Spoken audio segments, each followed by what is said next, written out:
Episode 2, Down the Rabbit Hole with Unjustified. In this episode, we're going to be talking about a girl named Genie.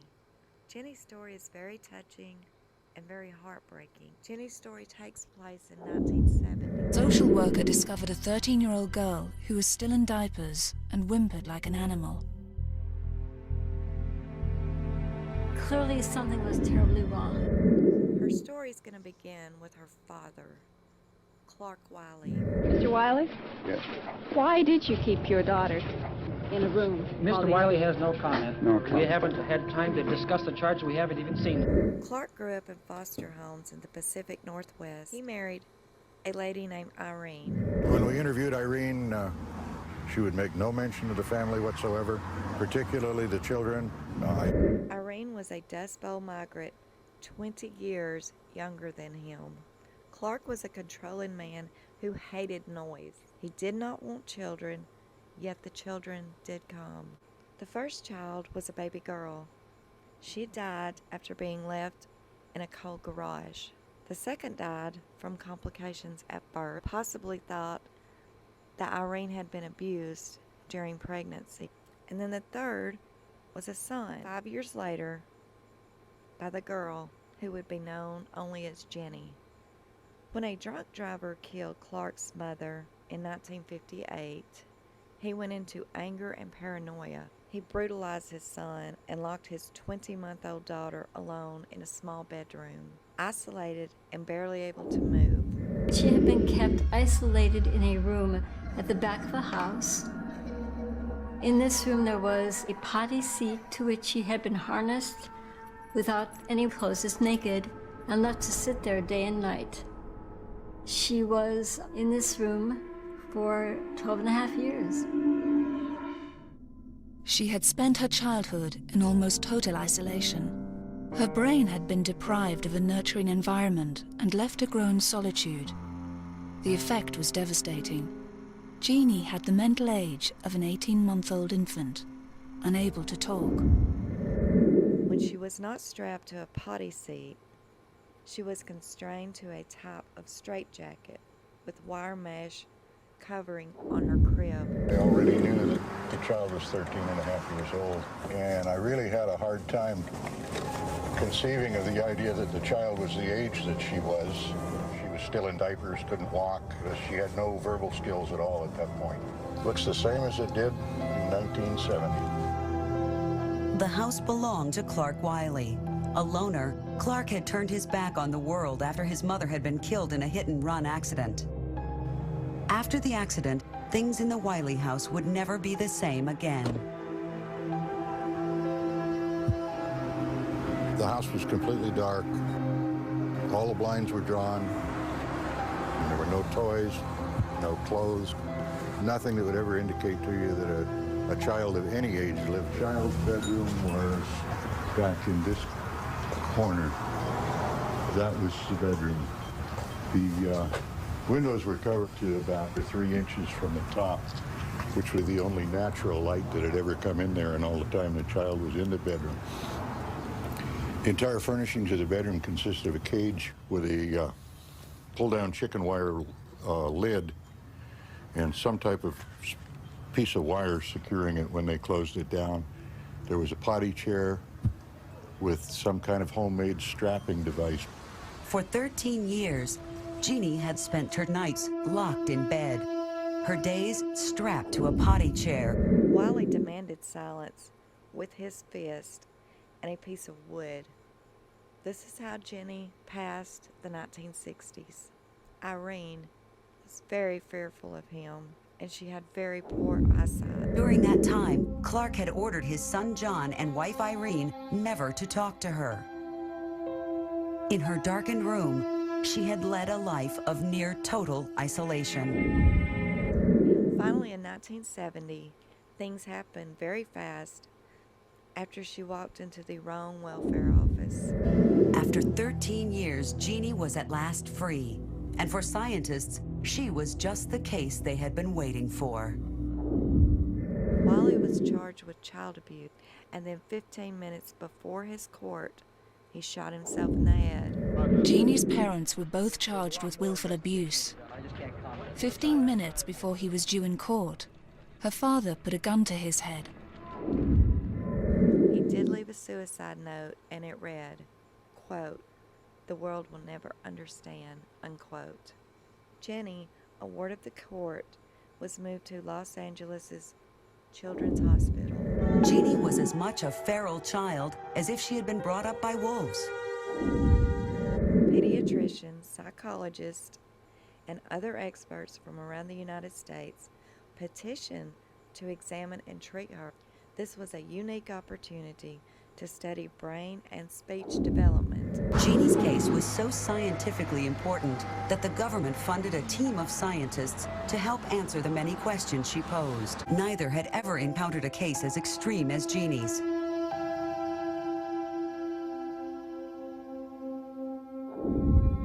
Jenny could speak only a very few words: blue, orange, mother, and go, but she mostly remained silent and incoherent.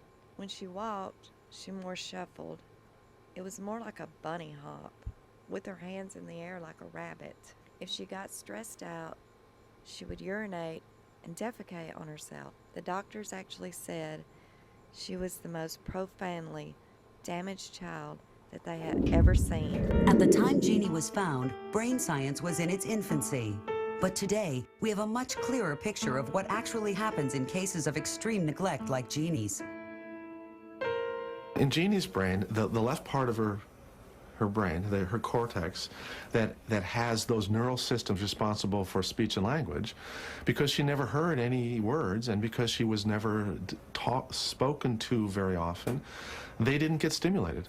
And because they weren't stimulated, they got smaller and less functional and disconnected, and ultimately that part of the brain literally physically changes. Without normal stimulation, their brains are smaller and malformed. And the earlier this neglect begins, and the longer it carries on, the worse the damage will be. Starved of stimulation, Genie's brain had simply not developed the capacity for language. And now that she was a teenager, she would never be able to learn. To begin with, her progress was promising.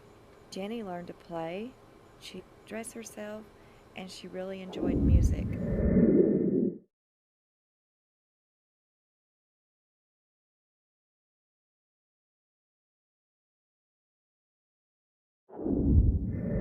Her vocabulary expanded, and she would draw pictures to try to communicate with words that she couldn't say. Genie never worked out the fundamental rules of language. Her brain had missed a critical stage of its development. And she performed very well on the intelligence test. But language and thought are distinct from each other. Many of us, our thoughts are verbally encoded. For Jenny, her thoughts were virtually, never verbally. She was still haunted by her traumatic upbringing, trapped by the memories of the awful fate she had suffered. And linguistically, she had stopped making progress. So it wasn't because she was cognitively deficient.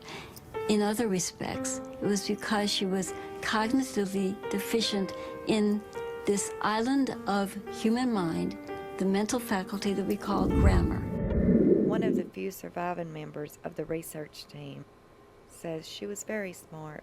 She could hold a set of pictures, so they told a story. Despite all the years that I was with her, where I saw lots of growth in lots of other areas, she didn't ever learn the grammar of English. She could create complex structures from sticks, and she had other signs of intelligence as well. Her lights were on. The scientists actually started having a very tight bond with Jenny during their walks and shopping trips, mainly for just plastic buckets that Jenny liked to collect.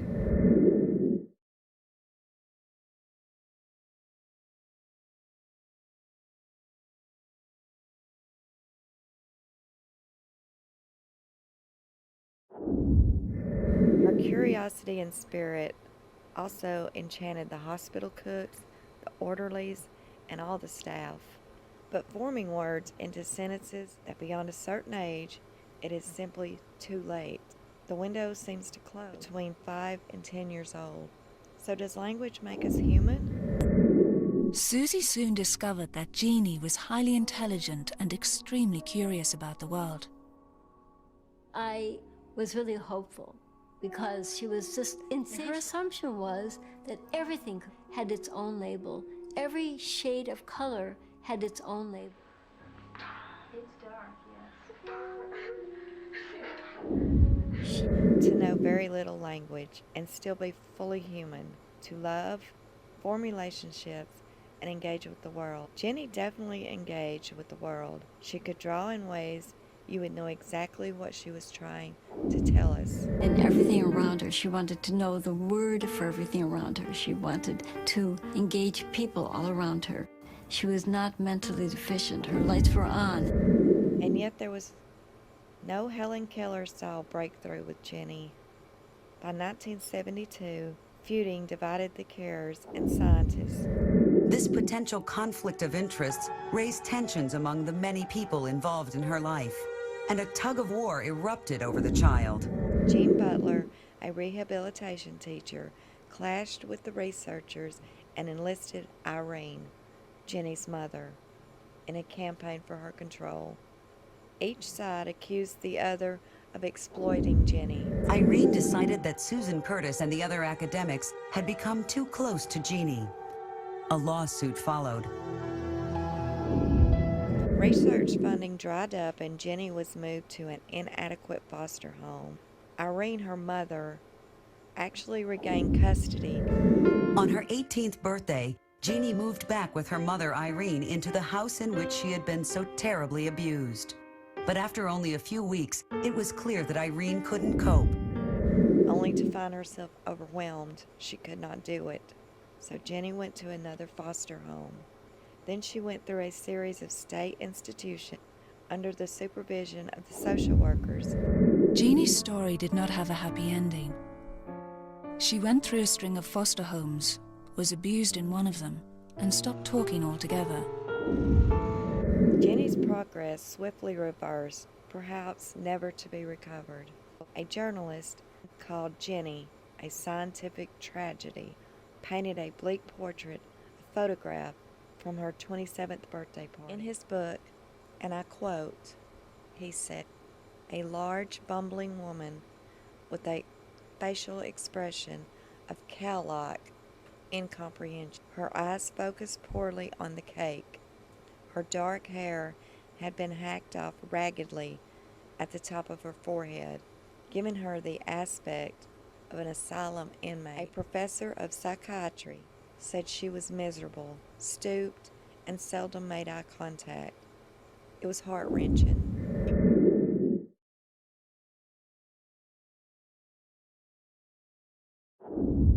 She was this isolated person, incarcerated for all those years, and she emerged and lived in a more reasonable world for a little while.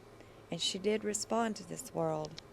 And then the door was shut again, and she withdrew again, and her soul was sick. The scientist actually wrote a book about Genie, and is one of the few researchers to emerge any credibility. She feels grief-stricken to this day. I'm not in touch with her, but not by my choice. They never let me have any contact with her. I become powerless in my attempts to visit or to write her. I long to see her. There is a hole in my heart and my soul that's not going to go away. In an interview, another scientist that worked with Genie said her story has infected everyone that was involved, himself included. It made for a pretty intense and disturbing several years. This took over my life, my worldview. She offered a unique opportunity, a chance to separate the effects of nature and nurture on a child's brain. The big question was, would Genie be able to catch up? Food is for. She was hard to be with. She did not know how to swallow very well, so she would salivate and just spit. So I would come home drenched in her saliva. There were lots of things that were very, very difficult and unpleasant. Maybe this is the coward in me. I was relieved to be able to turn away from this story, because any time I went in that room where Genie grew up, It was unbearable. He says, I generally go on to another story, but I had to confront how much I identified with Jenny. Being shut up, unable to express myself, I think that speaks to everyone. I think the person I was writing about was to some extent myself. The novel details, as the Jenny tale does more literally, an attempted escape from a small dark room and a terrible life into a possible future that doesn't in the end work out. She now lives in a care home in California. Jeannie's experience was extreme, but her case taught science that once a critical window of brain development has passed, there is no going back.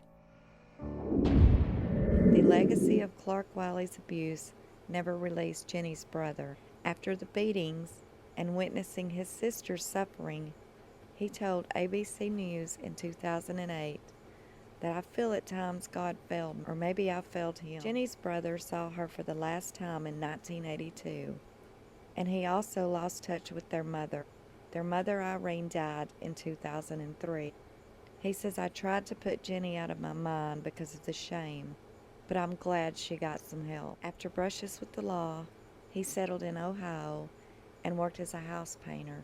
He married, had a daughter named Pamela, but the marriage crumbled, and his daughter, which was Jenny's niece, turned to drugs. In 2010, Jenny's niece, intoxicated, and charged her with endangering her two daughters, Jenny's grandnieces. There would be no miracle turnaround, no happy ending. Jenny's brother had diabetes and died in 2011. Pamela never met her Aunt Jenny, also died in 2012 of a drug overdose. The little girl who shoveled into the world in 1970 enchanted many people in that brief period after her liberation. But granting wishes, like so much else, proved beyond her, perhaps because she never truly escaped. No one knows if Jenny is alive today. If she is, she would be around 64, 65 years old and most likely still living in a mental institution in Los Angeles. It's a very sad story, and it shows how one man destroyed not only his wife, his kids, also taking that family line all the way down to his granddaughters, great-granddaughter. It's unbelievable. It's the whole family from generation to generation. Just because he didn't like noise, he didn't like children. He had 4 children, 2 of which died before Jenny was ever born. Her brother tried to escape the whole family. Obviously had issues of his own. His family crumbled. His marriage crumbled. Daughter turned to drug. He passes away. Daughter passes away.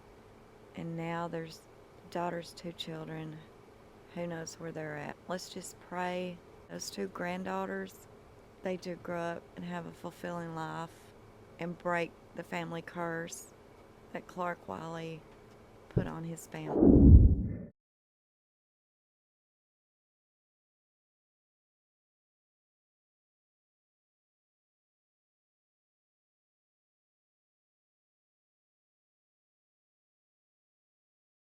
Hope you all enjoyed this episode of Down the Rabbit Hole with Unjustified. I hope you all have a great evening, night, day, wherever you may be.